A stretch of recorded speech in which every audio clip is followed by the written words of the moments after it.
Hey, all right, so we're 2 episodes in now, right? First one was a little rough. This one, also a little rough. But it's all right. It's one of those things that I think it'll get greater later. All right, so hang with me. But this time, went to see Mike Cassara, the senior minister up there in Titusville First Christian Church. And man, what an awesome guy. I'm serious. And what an awesome facility they have. So, if you live in the Titusville area, you got to check them out. Really, I don't know. It was just really good to talk with Mike and get some encouragement from somebody that's been doing it for so long and so sincere in their walk with the Lord. Now, on this video, you'll hear a couple of mic pops, some things like that. But like I say, still working it out. You know what I mean? So it'll just be like that for a little bit. But thanks so much for checking it out, and please enjoy this conversation that we have with Mike.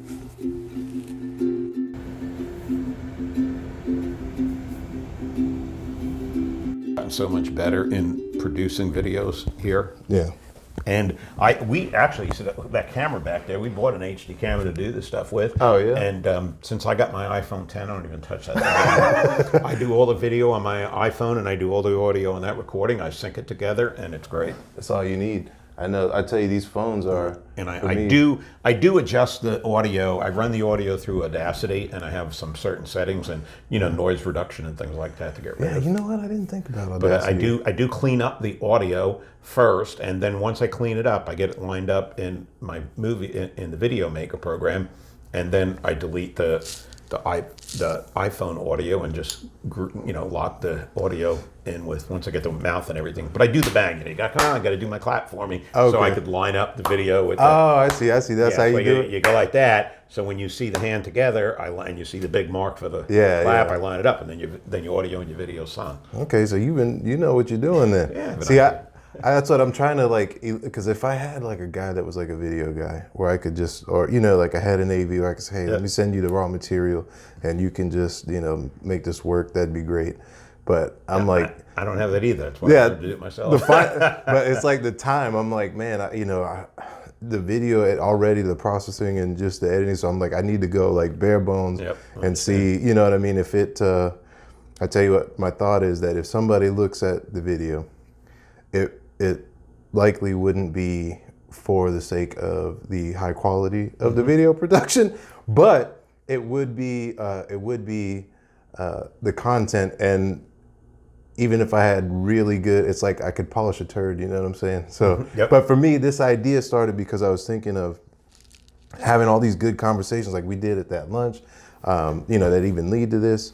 And so that's what I want to do. So I really don't have any set criteria, man. I just want to chat to you. So let's, if you, if you want to introduce yourself, I don't, we can look at the camera. Yeah, we're going right now. Yeah, I won't keep looking. So you can if you like. I mean, some people do, some people don't. But it's, but yeah. So you're the. Do they call you pastor here? Is that, or do they call you the lead senior minister? What are they? What's the time? I never thought it was such a big thing. It is in Florida. Apparently, Christian churches. Yes, it is. Most time, I'm just referred to as the senior minister here. Okay. Senior minister here at it's First Christian Church. I always think of I just think of JJ Road. Yeah. That's what everyone else calls it. That's the colloquial title, but. It looks like a beautiful facility. I'm hoping that we can check it out before I go, man. But tell me about it, man. That's what I really wanted to come to. I wanted to come down, wanted to learn from you a little bit, see what it is, how has your experience been, because we talked about this just before. You come from Long Island.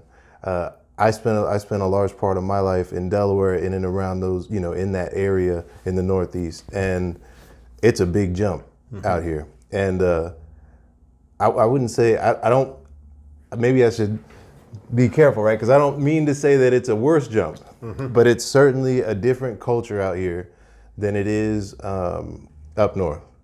And so what have been some of the challenges, man? And what has really seen you through those things? Okay. Well, I've been here 2.5 years. Okay. I came down here in November of 2016 after spending 20 years in a really fruitful satisfying ministry on Long Island. Long Island's my home. It's where I'm from. So, what was the church like up there, man? Well, the church was way younger because in Long Island you just can't afford. Very few people can afford to retire and stay there, or they want to get away from the cost of living. They want to get away from the weather, Right. And so they all migrate south to. But the all the young Carolinas, folks want to Georgia, make and come to Florida. Make an opportunity, probably, right? Yeah. So you walked into our church on Long Island, and it was unlikely you'd see more than 15 or 20 people over 60 or 65. So it was a much younger congregation. We're here, the senior adults are more prominent, in Florida, and particularly even in a community like Titusville. So it was, it's been, the culture thing has been a bit of a challenge. I like, though, personally, I like living in a smaller knit community like Titusville. At my age, I just got real tired of the traffic and the hustle and bustle and the rushing. New Yorkers rush constantly to get nowhere. Yeah, they're in a rush to be in a rush. Yeah, and so I don't mind the slower pace of life. There's not as much, obviously in a place like Titusville, we don't have, it's not the booming Florida, sprawl that you see in Orlando or you see in, north of, in West Palm Beach or, it's, or Vieira, you don't see that here, which is okay with me because I shop everything on Amazon, so I don't care that there is. I mean, we have Walmart and Home Depot, so I'm doing something else. What else do you need? That doesn't bother me. It has taken a little while getting used to the more. I mean, there's a definite difference between the mindset and the values and what's important to Southern people than people who are in New York. And so that has taken that's been a challenge. They've been more like of a conservative culture, would you say? Well, yeah, they're politically they're more conservative, biblically they're more conservative, and so those things have been challenged. I found we had a lot of deep entrenched relationships in New York. Right. I think because a lot of Long Islanders still have very, very close connections to their European heritage, they tended to go much deeper in their relationships. Yeah. I find that people here are much more guarded in letting anybody into their life. We were regularly hosted in people's homes and invited to people's homes in New York, and New Yorkers they just looked for reasons to throw a party and spend entertainment dollars to have people at their house. Here, and it's not a knock on this, folks. I mean, we've had, but these are differences. In 2.5 years, we've had 3 invitations to people's homes here. And I say it's not just me. We don't see people inviting each other to their homes here. We don't see people wanting to get together socially, throwing parties and having parties at their homes. People are much more protective of the homestead here. And that's been a little tough because my wife and I just love getting together with people, and so we've had a lot of people to our house, but we haven't had a lot of return invitations, and I think that's just a cultural thing that we had to figure out. It bothered us at first, but now I was like, what's wrong with these people? Nobody invites us over. I thought it was Southern hospitality when you get down there. Like you're expecting biscuits, sweet tea. I mean, I don't know who's all going to see this, but well, let's just. I can edit any of it out, so don't sweat it. But it's different. That's an abject fact. It is different down here. Like the whole idea of entertaining. I remember when I first got down here. And I didn't live in an area that was half as densely populated as Long Island, but like everywhere I went, people would be like, why are you so dressed up? And like now, you know what I'm saying? Now it's like I try to think about, okay, what can I wear that looks like casual? It's important to fit in. Things like, wanting to have parties, to go out, and the social lifestyle, the social aspect of your life. Here, it does seem really...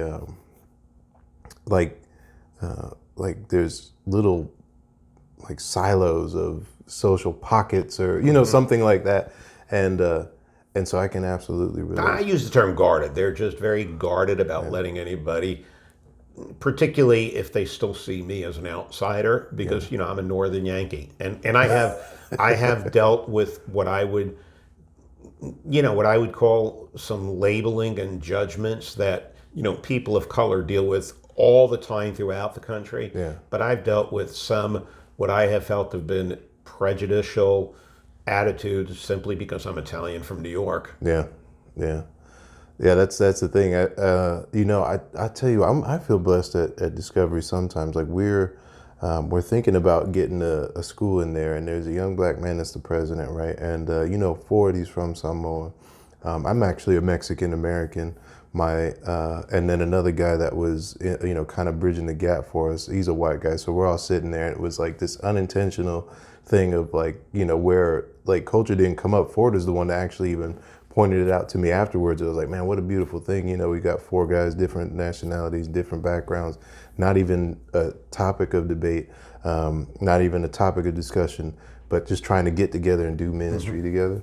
And then, I think conversely, I see, there's almost like a willingness to put a label, take ownership, and then become something or point that someone else is something different than what you are, different than what you believe. Sure. In this, well, at least in my experience here in Florida too. Well, in our church in New York, we had, at one time we did an international dinner to celebrate each of the countries represented in our church by either first or second generation immigrants. I'm a second immigrant. My mother was born in Italy. Okay. My dad's parents they were pregnant with him when they came over. So both of my parents spoke Italian exclusively until they got to elementary school when they learned to speak English. And we had 16 different nations represented at that dinner. Yeah. And on any given Sunday, you would have, in addition to English, we had 6 different foreign languages spoken in the hallways of our church. Nice. So I really, really, really did enjoy the diversity. And I found a lot of that socialization thing that went on in our church there, which I'm a big fan of because I'm a very social person. Yeah. I love people. Yeah. It really, really came from predominantly the Italian people from Italian descent, which is me, or it really, really came big time from the Dominicans. Yeah. The Dominicans, there's nobody who knows how to have fun like the Dominicans. I agree. And we just loved the relationships we had, particularly we just connected really well with the Dominican group in our church. We had quite a few Dominicans, and those people are they're so genuine. They love to have a good time. They know how to have a party. They love people over to their house. They get together spontaneously, and that's. I always said I love my Italian heritage, but I wanted to be like an Italian Dominican. I wanted to be Dominican. I love the Dominicans. They love to party. If your mother was born in Italy, right, and you're born here, aren't you first generation American? Well, you could say I'm my mother was first generation in the fact that she was just an infant when she came over. I mean, she was born there. But my grandparents were the ones who immigrated through Ellis Island. My mom was 2.5 when they came from Italy. She never had any recollection of growing up in Italy. Yeah. Because I'm thinking about it now. My mom was the first generation here. So I think I would be second generation or third if it were her. Because her dad came here from Mexico. Mm-hmm. But what's funny is actually the first guy that I met when I got to Florida, Dominican, introduced me to the homemade plátanos and all that. And I was like, man, I didn't really know a lot of Dominicans up north. Right. I know a lot of Puerto Ricans. I had a lot of Puerto Rican friends. I didn't really know a lot of Mexicans in Delaware for that matter. But when I went to Houston, I came here from there.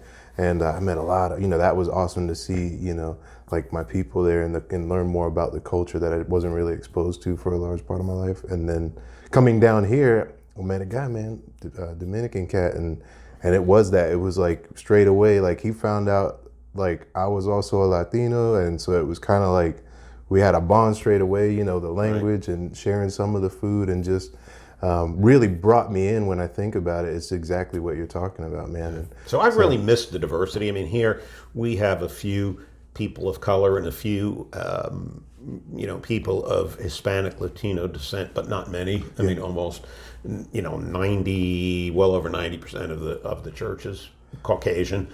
So I've really have missed that part of it. But all that being said, I have no regrets that I came here. We're just going to reminisce about how good it was up there. And it was, right. I was ready for the change. And I can tell you, I don't miss the rush life, the hectic pace. I've just, as a person, I've calmed down tremendously in the last 2.5 years. I've dialed it down. I'm not quite as intense. Everything doesn't have to be done yesterday anymore. And now I don't know if the people in the church would say I've dialed it down. I mean, well, there's, relatively speaking. I mean, they've just said, like I've heard, and people who've wanted to be helpful to me have said, you just have such a large personality compared to anybody that we've ever met. Okay. Especially again, my predecessor was much more introverted, and he was quieter. That seems to be a trend, with a lot of at least in my experience, the folks that I've met in ministry more often than not are more on that side of the personality spectrum, whatever. Yeah, and so he, the other thing was told, that besides the large person is just dialing back the intensity. That I'm very intense for these people. They don't know how to always take my intensity. Yeah. Because as both maybe a New Yorker, but also as a Christian, I'm very, very intense about what we've been called to do. I mean, there's there's a community out there that are dying without Jesus, and we're worrying about whether or not we're okay with the song that was sung this morning, or the color they decided to paint, the arrangement of the seats, or how we did communion a little differently, and that stuff. When when I think about we did our Titusville ministers group did a rough counting, and we know it's not exact, but approximately we figure about 8,500 people in Titusville go to church every Sunday. But there's 43,000 people in Titusville, so 8,500.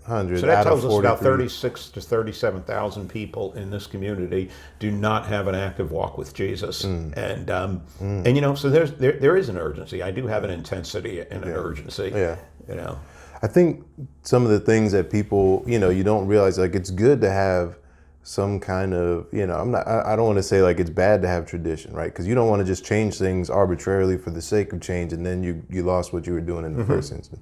But if you've been doing the same thing and there's been no positive result, right? It just stands to reason, right? Like let's just change it. Let's just try something new. And it's when people confuse their preferences and the way it's always been done, and they put their preferences and the way it's always been done, they put that on level with doctrinal truths. I can think of some examples in the scripture of people that did that right off the top of my head, right? I mean, like, how do you look at the Bible and you see, Pharisees, Sadducees, you see this, and then, you say, like, no, it's tradition that takes precedence over. It's like, I think of in John chapter 9 where Jesus healed the man, who had been born blind with the mud. Yeah. And, and the Pharisees' biggest issue wasn't that, hey, praise God, this man was blind, but now he can see. His whole life is going to be vastly better. Right. They didn't were care about upset that Jesus mixed water and mud on the Sabbath. Right. He did a little, And they were more concerned about the I's being dotted and the T's being crossed than they were about the glory of God being revealed through the power of Jesus, who brought healing to this man, and who's this man. Well, he said, I don't have any idea who he is. I just know I was blind, now I can see. That's all that matters to me. But it wasn't what mattered to the Pharisees. What mattered to the Pharisees was he mixed mud on the Sabbath, and that's against law. Yeah. And therefore he is of the devil. Well, and it's like, because then you make a stretch where people are like, I didn't mix any mud, but it's like the principle, right? Let's just take the principle. All right, Mike, tell me this, man. How long you been in ministry? Oh, my entire adult life. I graduated from Bible college in 1983. Took my first ministry in Morristown, Ohio. It was a very rural community. I was there a couple of years as I worked on my master's degree in Cincinnati. Okay. And then moved to a suburban ministry outside of Dayton, Ohio, in Kettering, Ohio. I was there 12 years, then went to New York for 20. Kettering. And then I've been down here 2.5 years. Okay. What's your master's in? My master's, I have one degree, but I had 2 areas of concentration. One was in systematic theology, and the other one was in church growth. Wow. So that's impressive. But here's what I really wanted to know, man. So you've been in all your adult life. What's the most interesting thing that's happened to you? If you could say it, I mean, you might not be able to. I'd have to think the most. But I have to imagine, because I've only been in ministry for a fraction of the time that you have, and there have been a number of life a fraction of time. That's right. I was born 3 years after you graduated Bible college. Born in '86. Yeah. Okay. But you're between my oldest and my youngest. You're between them. So but good to see you, son. Hey, that's exactly why I want to come, man, because there's so many guys. I mean, you have so much experience, and for me to have these conversations and keep it to myself. But I'm, like I said, I have had a number of like really unique experiences in ministry so far that you don't encounter in like business or management or that I didn't, like, I'm an insurance agent by trade. That's what I did before getting in, and I would never have seen some of the things that I have. And so given the vast expanse of time that you've had, there's got to be something I would think that sticks out. Just on both a positive and what may be a little less than positive, the little less positive, you see how incredibly passionate people can be about the wrong things. Yeah, okay. The minor things. And, major and the minors, right? One thing that I've learned, this being, my 4th full-time ministry, my 3rd that I've left, because the first ministry I was just there 2 years. Right. And I was just getting my feet wet. But the first 3 long-term ministries I've had, you generally will not end with who you started with. And the people who you started with will eventually be the ones who will cause you the most challenges. I saw that to be very true. Yeah. I think the other, on a positive note, is just the incredible ways God comes through and provides when you just full and all out trust Him and let go of it and realize you're not God, that you're not the head of the church, you're not on the throne. Yes. And you're just His servant. And that if this doesn't work out the way you want it to, my brother was in business for all his career and was very successful, and he retired at the height of his career. And he always had a statement. He goes, whenever people would get freaked out about something going wrong, he'd always say, listen, babies are still going to be born tomorrow. And it was like his way of just saying, this ain't a big deal. Yeah. All right, this didn't go the way we wanted to, but babies are still going to be born tomorrow. Yeah, exactly, man. And that was kind of like, his motto that tracked him. And I've thought about that a lot, and things that at times I think back to the things that I just thought were, almost going to be life-altering, horrible things, and it was really turned out to be fine, and babies were still born, and I still, survived, and I'm here, so that's nice. It is. It's almost like I don't take the the opposition and the fails as personally anymore. It is what it is. And just move on. So you didn't get your way. You didn't win that vote. You didn't. Right. You didn't get that support for that idea. Yeah. All right, and just next one. Just move on, and and if you prove it, I mean, you got to take the time. And I think it takes 3 years, and so I'm getting close to it, but you got to take time for you to prove your character, your integrity, and who you are to a congregation. Yeah. And, one of the adjustments I had to make was after 20 years, I'd been there so long, I mean, they trusted me fully. I was the leader of the family. I was the head of the family. Right. And they trusted me implicitly. And I came down here, and they didn't really know me from other than an interview and a trial sermon, and looking at my resumes, they didn't know me. And so I have to rebuild all that trust so that they can say, he's proven himself. We can trust him. Let's do what he said. And that's coming. But, you have to earn that. And that's one of the hard things when you leave a long-term ministry that has been fulfilling and has been satisfying, and you go somewhere new, is you've got to build that trust all over. Yeah. And that's kind of where I'm at right now. I'm working to build the trust. It's like being the champ and then switching to a different discipline or something. Yeah. Like Yeah. Jordan going to basketball. It didn't go so hot at first. Yeah. Yeah. Man, I tell you, Mike, it's something that's a really encouraging thought. I didn't think about this idea. It's really romantic, this idea of babies being born tomorrow. I always think of it just like, have you ever heard of like a false dichotomy? Mm-hmm. But that's kind of how I live. Like, it's either it is this or it is not that. You either worship God or you worship you. You either do or you don't. And so when it's the don't and it's not I would rather the do, or vice versa. And the other thing that I've learned I've learned in ministry, and another lesson that I would say to somebody like you. That's what I was going to ask. Is what advice can you give? One thing I would say is the people who will maybe stand opposed to your ideas, or you may feel are getting in the way of you taking the church where you feel like God wants you to take it, and they're your opposition, and they're your naysayers and all. Always remember, they're still godly people who love Jesus the way you love Jesus. They're not mean, they're not horrible people. Yeah. They just, for whatever reason, they think differently from you.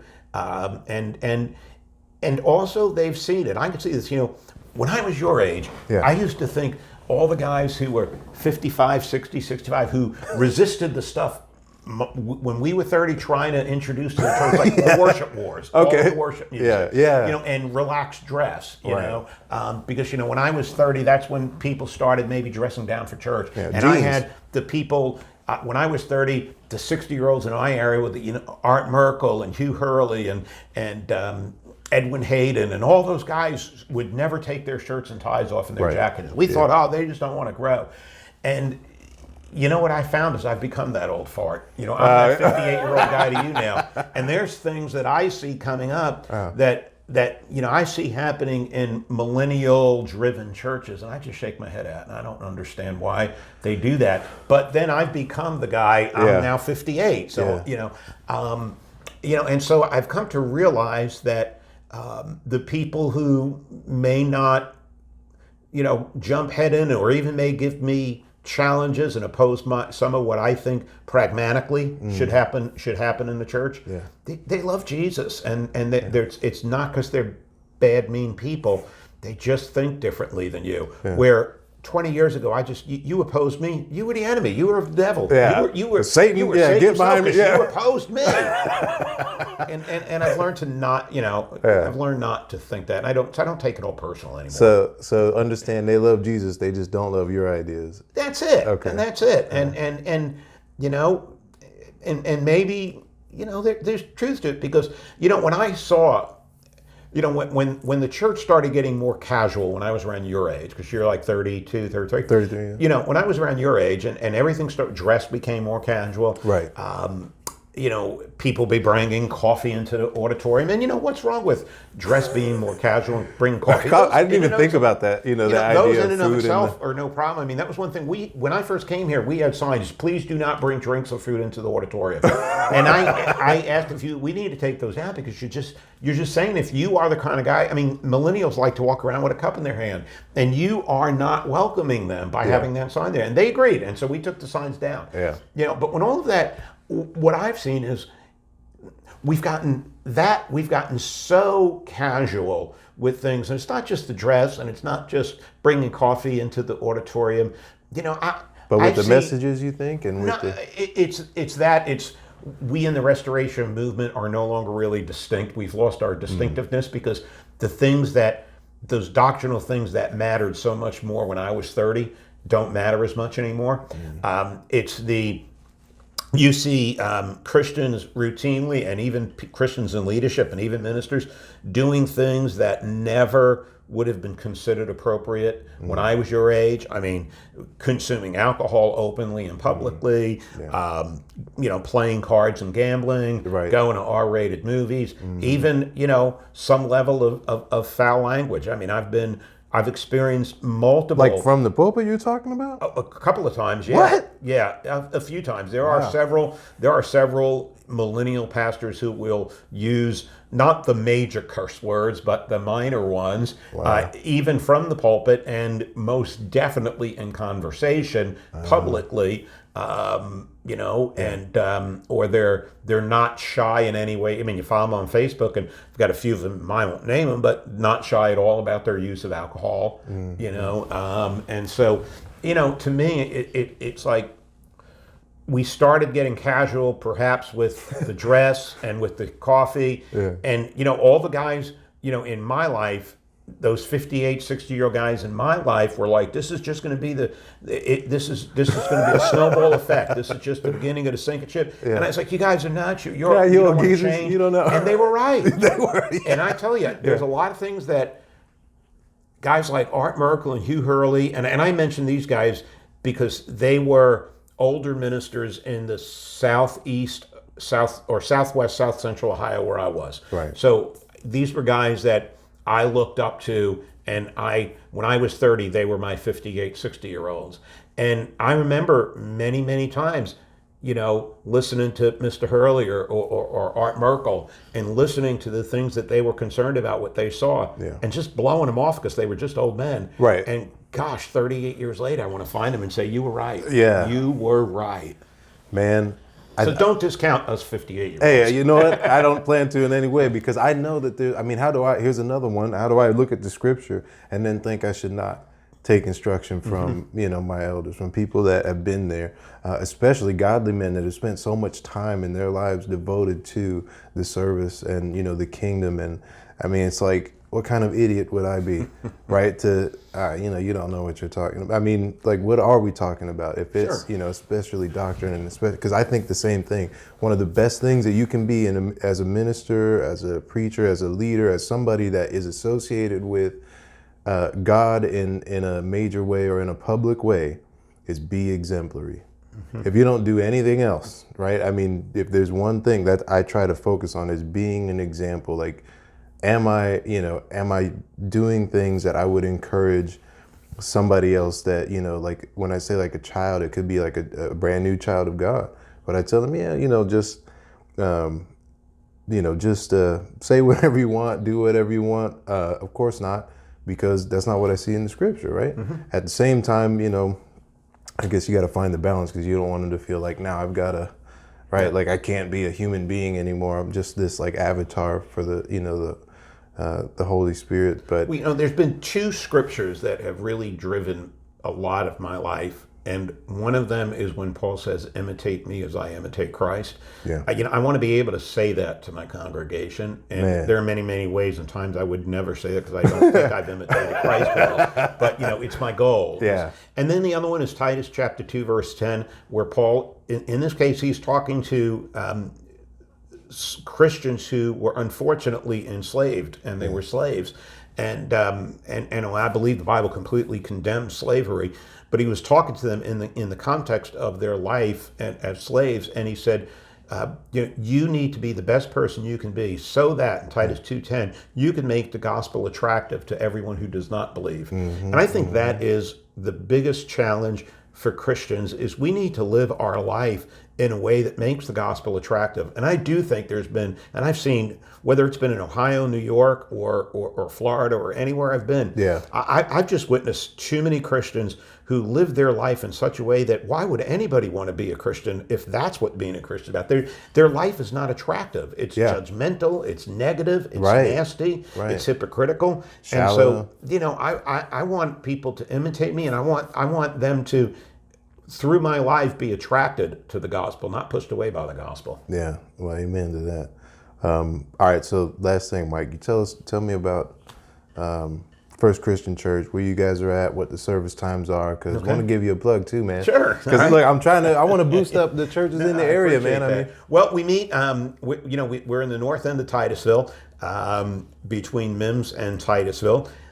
We meet we have a single worship service. Our auditorium seats quite a bit. We have an auditorium of well over 350 people, so we're able to meet in one service. So we meet at 10:15. The service would be fairly what would be defined as contemporary, although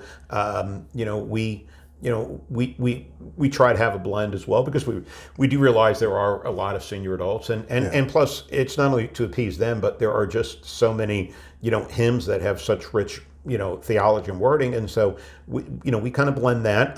Probably do more. I mean, we would do more what would be considered modern songs and older songs. Yeah. But we meet at 10:15, and I think we are in a transition from a church that was more traditional to a church that we hope and pray will be better positioned to attract and reach younger families, especially Titusville went through a really difficult time period after the housing crisis in 2008, which affected a lot of because in mid 2000s, a lot of people came here with jobs at the Space Center. They bought houses when the houses were high, and then when the housing market crashed, and then when the space shuttle program ended in 2012, there were people that just took major hits financially and lost that house. So Titusville has been a depressed economy since 2010 and got much worse in 2012. What's coming back? I mean, you see a lot of new growth in Titusville. You see subdivisions are going up. We see new shopping centers. I passed 2 or 3 houses being built. It yep. looked like and we're seeing growth as the Space Center has privatized. It's growing. The Space Center is growing, and of course, everything from here to Melbourne is tied to the Space Center. Yeah. And Lockheed Martin just announced they're bringing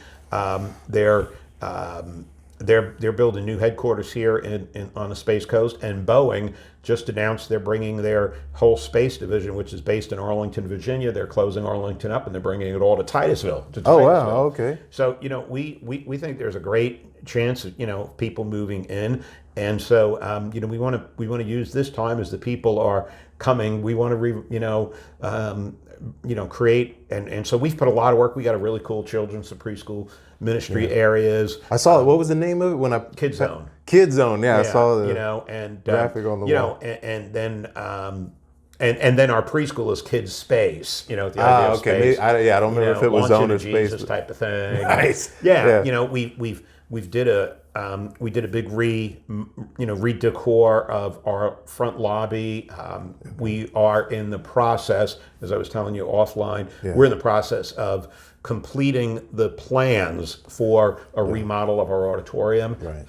And so, we are, but in all of that, you could make the church look as modern and great as it is if you're not out in the community, reaching the community, and your people are not inviting others, then all that we do isn't going to mean a bit of good. And so we really are pushing our people to connect with non-believers, invite. We've got these, we call them because everything here is about connect. Our mission statement is connecting you to Jesus and others so you will do the same. And we have Connection Central, and it's all about connect. And so we have these connect cards where it's an opportunity for you to just leave and invite people and say, hey, this is where I go to church. If you don't go to church, it's a great church. We'd love to have you come. Yeah, like an invitation team that.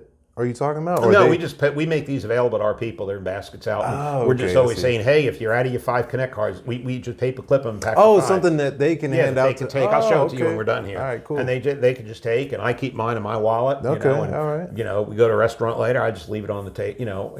Sometimes I hand it to the waiter, or I just always have them handy so I can invite people. Yeah. And we encourage our people to do the same thing. Awesome, man. Awesome, Mike. I've been humbled.